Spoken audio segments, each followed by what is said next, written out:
नमस्कार, मैं मुकेश कुमार यादव एक बार फिर आप लोगों के बीच उपस्थित हुआ हूं एक नई सौगात लेकर के।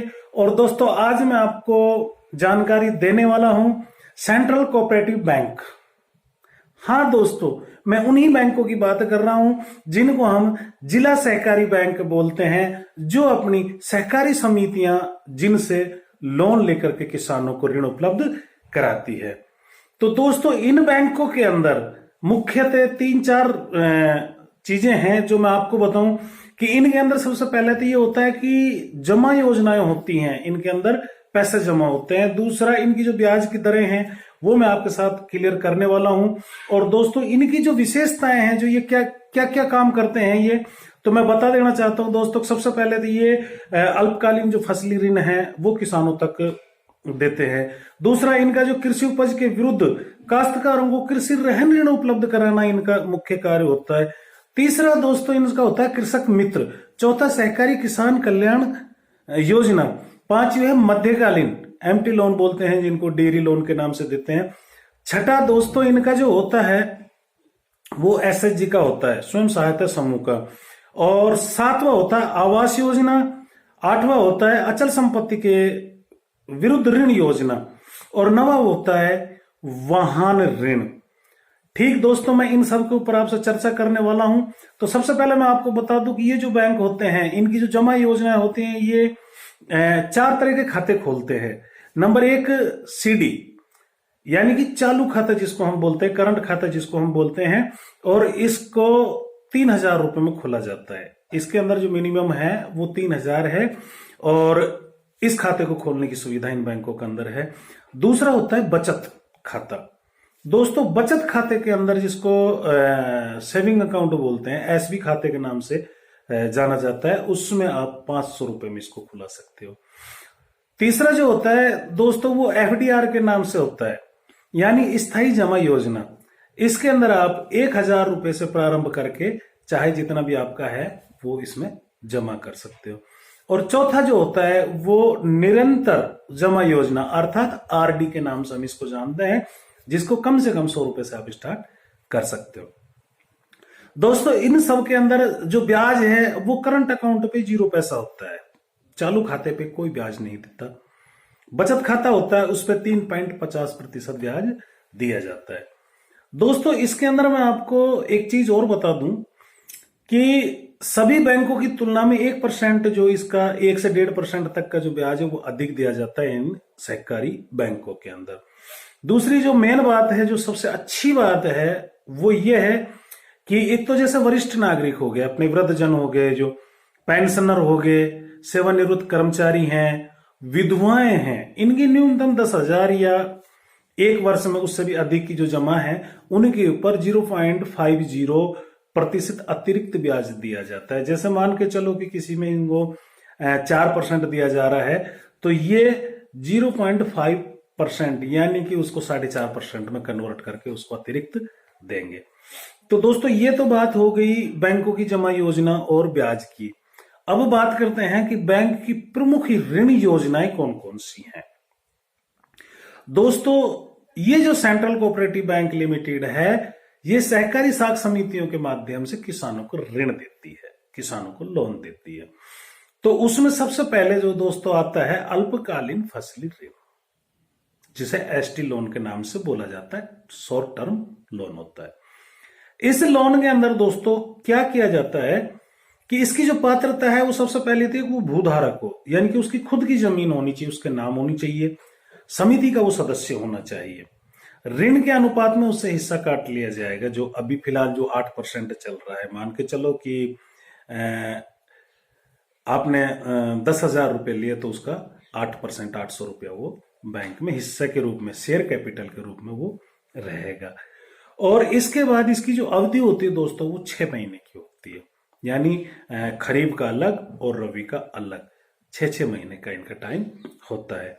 लेकिन इसकी इतना सब कुछ होने के बाद भी सबसे मुख्य बात, मेन बात है, जो अच्छी बात है, वो बात यह है कि जमीन रहन नहीं रखी जाती, रहन नहीं होती। दोस्तों, ये जो लोन है वो 1.5 लाख रुपए तक दिया जाता है। इसकी जो ब्याज दर है वो 0% है। अगर समय के ऊपर चुकारा करते हो तो 0% है, और वार्षिक समय पर अगर आप चुकारा करते हो तो 7% आपको चुकाना होगा। दोस्तों इसके अलावा जो दूसरा ऋण जो ये बैंक देते हैं वो है कृषि उपज के विरुद्ध काश्तकारों को कृषि रहन ऋण उपलब्ध कराना।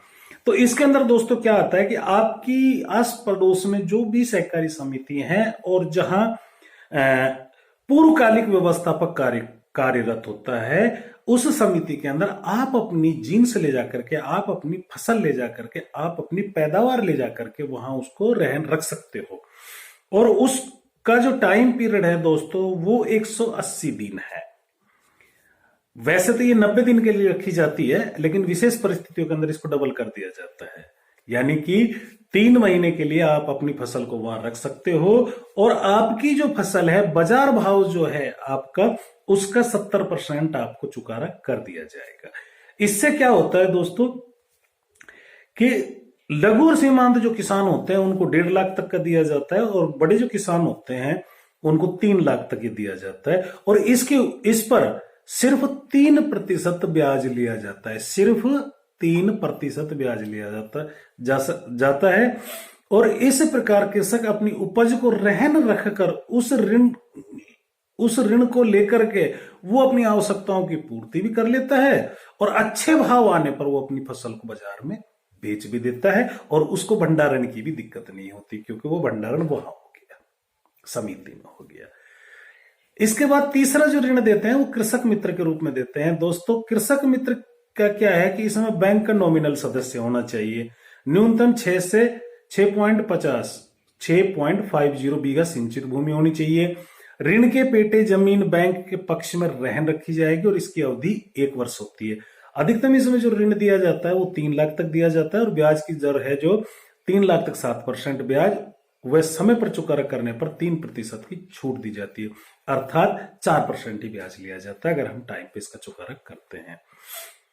इसके बाद दोस्तों सहकार किसान कल्याण योजना आती है। इसमें वही बैंक का नॉमिनल होना चाहिए, बैंक व समिति दोनों के माध्यम से इसको दिया जाता है। स्वयं के नाम से कृषि भूमि होनी चाहिए। कृषि संबंधित सभी प्रयोजन हेतु कृषि भूमि बैंक के पक्ष में रहन रखी जाती है, और इसकी जो ऋण राशि है दोस्तों डीएलसी 10 से मूल्य का 70% दिया जाता है, अधिकतम 10 लाख रुपए दिया जाता है, और इसकी जो ब्याज दर है वो 11% होती है। इसके बाद दोस्तों आता है मध्यकालीन, जैसे डेयरी का है, पशु अपने पास है, डेयरी का लोन अपन जो लेते हैं वो वाला, तो उसके अंदर भी वही होता है कि बैंक का नॉमिनल सदस्य होना चाहिए, समितियों के माध्यम से भी दिया जाता है। इसको दुधारू पशु हेतु दिया जाता है, भूमि रहन नहीं होती इसमें, और समिति का सदस्य एवं हिस्सा राशि, और इसकी अधिकतम जो अवधि होती है वो 5 वर्ष होती है। इसके बाद जो छठी जो योजना है इनमें दोस्तों वो है एसएचजी, यानी स्वयं सहायता समूह। इसकी जो पात्रता है दोस्तों वो बैंक का नॉमिनल सदस्य, महिला पुरुष समूहों का गठन, राजीविका के समूह, या बैंक के बचत खाते में 6 माह तक बचत जमा होनी चाहिए। संपत्ति मोर्गेज नहीं होती, और इसकी अवधि है वो भी 60 माह की है। ऋण की जो राशि है इसको सामूहिक बचत राशि का 1 से 10 गुना तक ऋण का अग्रिम दिया जाता है दोस्तों, और इसकी ब्याज जो दर होती है वो 10 से 50%, 10.50%। इसके बाद दोस्तों आवास ऋण दिया जाता है। आवास ऋण में है इसकी पात्रता बैंक का नॉमिनल सदस्य होना चाहिए, भूमि की टाइटल, अनुमानित लागत, नक्शा व भवन निर्माण की स्वीकृति होनी चाहिए, 3 वर्ष के आयकर रिटर्न की प्रति होनी चाहिए, ऋण की अवधि 10 से 20 वर्ष तक होनी चाहिए, किस्त इसकी मासिक कटेगी, और संपत्ति आपकी रहन रखी जाएगी। यह है दोस्तों इस ऋण राशि भवन की लागत का 75% या 40 लाख तक जो भी कम हो, यानी कि आपकी जो प्रॉपर्टी है उसका 75% या 40 लाख रुपए तक आपको ये लोन देती है, और इस पे जो ब्याज लगता है वो 8% लगता है। दोस्तों अचल संपत्ति में बैंक का नॉमिनल सदस्य, संपत्ति का मूल्यांकन, अचल संपत्ति का टाइटल, 3 वर्ष के लिए आयकर रिटर्न की प्रति, किस्त मासिक, और संपत्ति रहन रखी जाती है। इसकी जो राशि है दोस्तों अचल संपत्ति के मूल्य का 60% या 35 लाख, यानी 35 लाख तक आपको मिलेगा 10% में। इसके अलावा जो दोस्तों अपन जो बात करते हैं वो वाहन ऋण की करते हैं, कार लोन की बात करते हैं, मोटरसाइकिल की करते हैं, ट्रैक्टर को लेने की बात करते हैं। तो तो ये सारी चीजें इसमें आती है। उसके लिए जो पात्रता रखी गई है वो बैंक का नॉमिनल सदस्य होना चाहिए, वाहन का कोटेशन होना चाहिए, 3 वर्ष के आयकर रिटर्न और ऋण के पेटे वाहन रहन और 7 वर्ष तक की ऋण सुविधा इसमें उपलब्ध होती है। दोस्तों कोटेशन का 75 से लेकर 90% तक ऋण इसमें दिया जाता है और इसका जो ब्याज लगता है वो 9% दिया जाता है। दोस्तों अभी मैं बात कर रहा था सीसी लिमिट की। पात्रता है बैंक का नॉमिनल सदस्य, फर्म पात्रता रखने वाली समिति बैंक को बैंक का नॉमिनल सदस्य व समिति को बैंक का सदस्य, 3 वर्ष के संतुलन चित्र, लाभ हानि, टर्नओवर का विवरण, आयकर रिटर्न और अवधि इसकी 1 वर्ष रहेगी।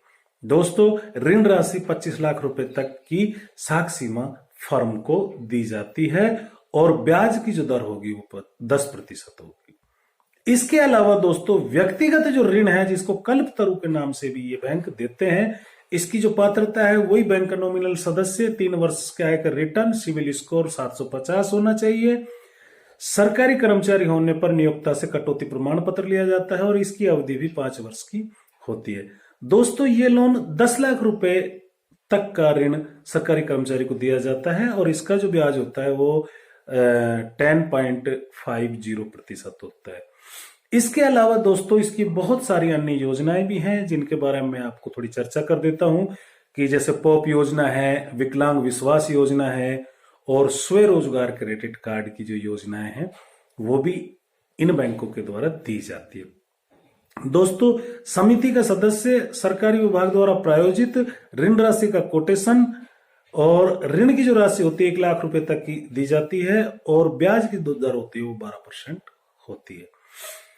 इसके अलावा अन्य महत्वपूर्ण जो बैंकिंग सेवाएं हैं उन पे भी मैं थोड़ा प्रकाश डाल देना चाहता हूं। दोस्तों इन सहकारी बैंकों के अंदर लॉकर की सुविधा न्यूनतम किराए पर दी जाती है, मतलब कम पैसे में लॉकर दिया जाता है। आरटीजीएस और नेफ्ट की सुविधाएं भी इनके अंदर होती है। कैश जमा पर कोई चार्ज नहीं लिया जाता है। बचत खाते में न्यूनतम 500 व चालू खाते में न्यूनतम 3000 बैलेंस रखने पर कोई चार्ज नहीं लिया जाता है। एटीएम कार्ड की सुविधाएं होती है। किसानों हेतु रुपए या डेबिट कार्ड की सुविधा भी इसके अंदर होती है। इसकी जो मुख्य विशेषता है उन पर मैं एक बार फिर प्रकाश डाल रहा हूं दोस्तों कि व्यक्तिगत दुर्घटना बीमा जो 371 रुपए के प्रीमियम पर 10 लाख का बीमा दिया जाता है। इस बैंक की विशेष सुविधाओं में से ये सुविधा सबसे बड़ी है कि व्यक्तिगत दुर्घटना बीमा है वो 371 रुपए कटता है और उस पे 10 लाख रुपए तक का बीमा क्लेम होता है। दोस्तों इसके अलावा वृद्धावस्था पेंशन, भामाशाह, नरेगा खाते शून्य बैलेंस पर खोलते हुए ई मित्र के माध्यम से ग्रामीण स्तर पर भुगतान किया जाता है। राजस्थान राज्य सहकार व्यक्तिगत दुर्घटना बीमा व सहकार जीवन सुरक्षा बीमा योजना है। दोस्तों राज्य सहकार व्यक्तिगत दुर्घटना बीमा योजना बीमित कृषक की दुर्घटना होने पर तुरंत सूचना संबंधित ग्राम सेवा सहकारी समिति व शाखा में उपलब्ध कराएं ताकि क्लेम की राशि 10 लाख रुपए के भुगतान के लिए आगामी कार्रवाई बीमा कंपनी के समय पर संपादित की जा सके। यहां ध्यान देने वाली बात यह है दोस्तों, सहकार जीवन सुरक्षा बीमा योजना के बीमित कृषक की मृत्यु होने पर सूचना 15 दिवस के अंदर संबंधित ग्राम सेवा सहकारी समिति व शाखा प्रबंधक उपलब्ध करवाएं ताकि क्लेम की राशि भुगतान के लिए आगामी कार्रवाई बीमा कंपनी से समय पर संपादित करवाई जा सके। दोस्तों ये थी जानकारी इन सहकारी बैंकों की और अब मैं इन्हीं शब्दों के साथ अपनी वाणी को विराम दूंगा और जाते जाते आप सभी से निवेदन करूंगा कि जो पैक्स नॉलेज चैनल है इसको आप सब्सक्राइब करें, शेयर करें, लाइक करें, कमेंट करें और अधिक से अधिक इसको फैलाएं ताकि हमारी बात आम आदमी तक पहुंच सके और प्रत्येक किसान भाई इन योजनाओं का लाभ उठा सके। इन्हीं शब्दों के साथ जय राम जी की जय हिंद, जय भारत।